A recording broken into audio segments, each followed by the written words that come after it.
तो चलिए अब आगे बढ़ेंगे। दरअसल बटेंगे तो कटेंगे, जी हां, अपना ये नारा दोहराते हुए योगी आदित्यनाथ ने झारखंड के लोगों को याद दिलाया कि हिंदू बटे थे तो पाकिस्तान और बांग्लादेश बन गया और बटने की वजह से ही अयोध्या में अपमान झेलना पड़ा था। उन्होंने मन से कहा कि तुष्टीकरण करने वाली कांग्रेस को सबक सिखाने और दिखाने के लिए हमें एकजुट रहना होगा। रिपोर्ट आपको दिखाते हैं।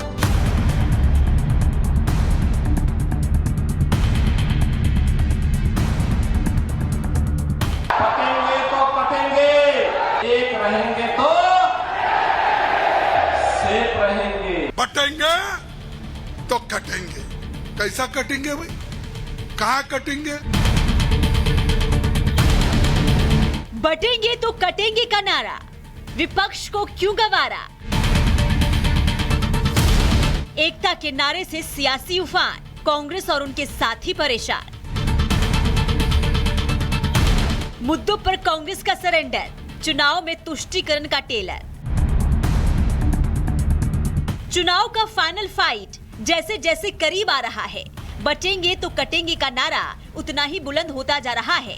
ऐसा नहीं है कि इस नारे को सिर्फ बीजेपी ताव दे रही है, इस नारे को विपक्ष भी हवा देने में लगा है, या कहें कि विपक्ष पिछले कई महीनों से इस नारे की काट खोज रहा है। लेकिन योगी की जुबान से निकला ये नारा रामधुन बन गया है और इसका एहसास विपक्ष को भी है।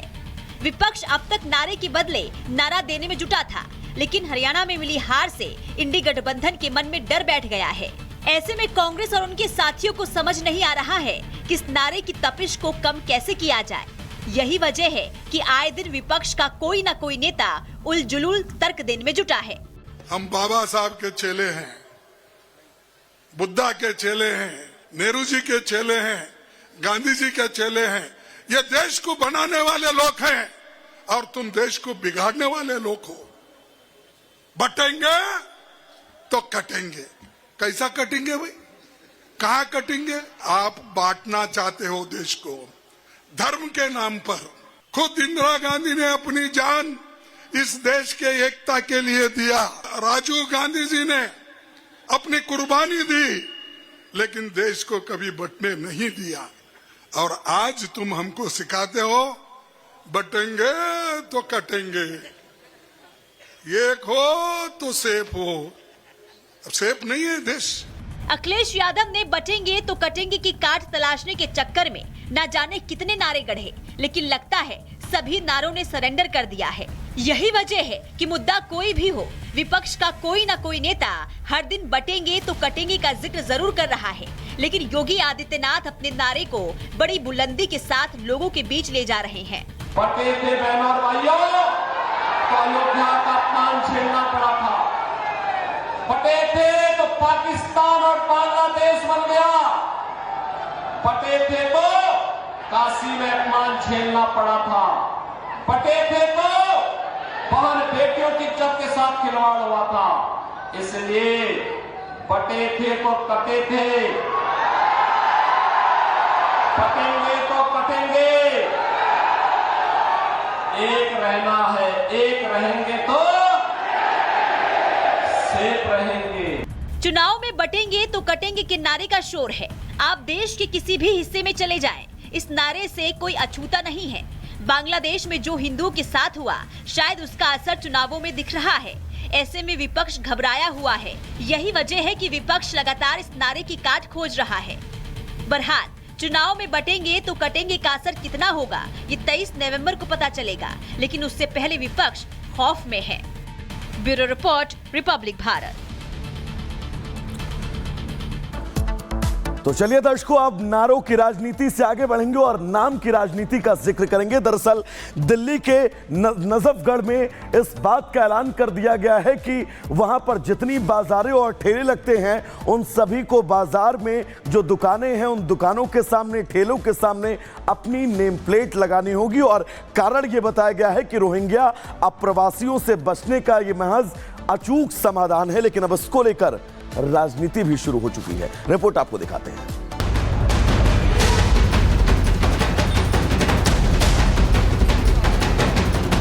बांग्लादेशी और रोहिंग्याओं पर नकेल। विक्रेताओं को बतानी होगी पहचान। नेम प्लेट नहीं तो हटेगी दुकान। सावन के महीने में उत्तर प्रदेश के मुख्यमंत्री योगी आदित्यनाथ की दुकानों, रेस्टोरेंट सहित खाने पीने वाली जगहों पर पहचान बताने का जो आदेश दिया था, उसकी पूरे देश में चर्चा हुई। योगी मॉडल को कई राज्यों में अपनाया भी गया था और अब इसी के तर्ज पर राजधानी दिल्ली में भी कदम उठाया जा रहा है।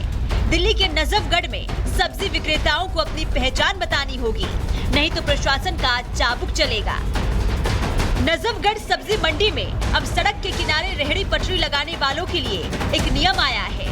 अब वेंडर्स को अपने ठेलों पर अपना नाम और फोन नंबर लिखना होगा और ये कदम इसलिए उठाया जा रहा है क्योंकि सब्जी मार्केट में बांग्लादेशी और रोहिंग्याओं की घुसपैठ की आहट होने लगी थी, जिस पर अब नकेल कसने की तैयारी शुरू हो चुकी है।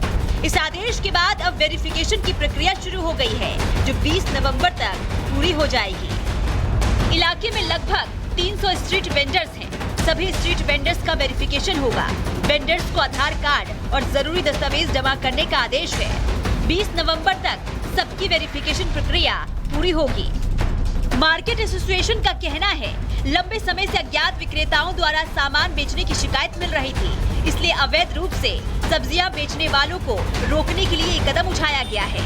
इस कदम से खरीदारों को आसानी होगी और अवैध प्रवासियों की पहचान आसानी से हो सकेगी। मैंने इनके सबके सर आधार कार्ड लिए, पहले इसको रजिस्ट्रेशन कराया मंडी को। रजिस्ट्रेशन कराने के बाद यहाँ कुछ बाहरी लोग आ जाते थे, लगा लेते थे ठिया, तो इसका वेरिफिकेशन करने के लिए मैंने ये सब काम किया है ताकि कोई बाहरी यहाँ पर रोड़ी घुसपैठिया ना लगा पाए। इसकी छानबीन करके और बहुत धीरे धीरे सुधार कर रहा हूँ ताकि हमारी रेडी पटरी बिल्कुल सही स्वच्छ लगे और कोई बाहर का लोग नाजायज ना यहाँ पर रेडी पटरी लगा पाए। प्रशासन के इस आदेश के बाद वेंडर्स का क्या कहना है वो भी सुनिए।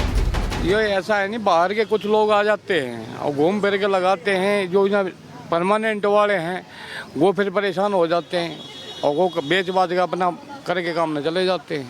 इसलिए ये नेम प्लेट बढ़िया है। नेम प्लेट वाला नियम कैसा है आपके नज़र से? बढ़िया है। नेम प्लेट वाला नियम कैसा है? सही है। क्या अगर नंबर सिस्टम रहेगा सही रहेगा, इससे कोई फालतू रेडी नहीं जाएगा कहीं भी जाए मंडी। तो लगातार सब्जी मंडी में अवैध प्रवासियों की वजह से स्थानीय वेंडर्स के साथ खरीदारी करने आ रहे लोगों को भी भारी परेशानी हो रही थी, इसलिए सुरक्षा के उद्देश्यों से ये फैसला लिया गया। बांग्लादेशी और रोहिंग्याओं की घुसपैठ की शिकायत मिल रही थी, सुरक्षा के लिहाज से ये कदम उठाया गया। सब्जी मंडी की व्यवस्था को बेहतर करना इसका उद्देश्य है। अवैध प्रवासियों की पहचान में आसानी हो सकेगी। नेम प्लेट न होने पर सब्जी बेचने की इजाजत नहीं होगी। इस योजना को लागू करने से पहले काफी लोगों से बातचीत की गई, कई दौर की बैठकें हुई। इस दौरान एसोसिएशन और कुछ स्थानीय लोग भी मौजूद रहे और फिर सर्वसम्मति से यह फैसला लिया गया। Bureau report, Republic Bharat. तो दर्शकों, भारी हंगामे और बवाल के बीच आखिरकार दिल्ली को अपना नया मेयर मिल गया। दरअसल हर साल ये चुनाव अप्रैल में होते हैं, लेकिन भारी बवाल और हंगामे के बीच 7 महीने बाद दिल्ली में मेयर को लेकर चुनाव हुए। किसने बाजी मारी, किसका पलड़ा भारी रहा, पूरी तस्वीर कैसी रही, इस रिपोर्ट के जरिए आपको दिखाते हैं।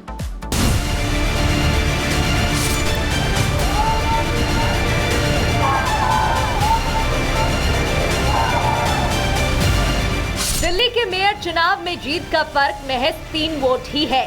भले ही आम आदमी पार्टी के उम्मीदवार महेश खींची जीते हों, लेकिन ये जीत इतनी आसान नहीं थी। जैसे जैसे काउंटिंग हो रही थी, दोनों ही तरफ के नेताओं की दिलों की धड़कनें ऊपर नीचे हो रही थी, लेकिन आखिर में जीत आम आदमी पार्टी की हुई, वो भी सिर्फ 3 वोटों से।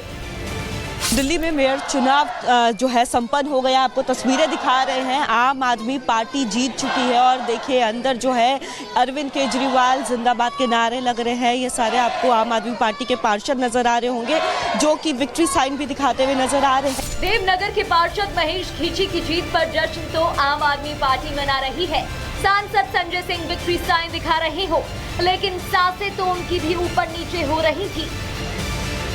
और बड़ी खुशी की बात है और बड़ा हर्ष हो रहा है मुझे कि मेरे सभी पार्षदों ने मुझे इस जीत के हासिल किया और माननीय मुख्यमंत्री अरविंद केजरीवाल जी का मैं तहे दिल से धन्यवाद करता हूँ।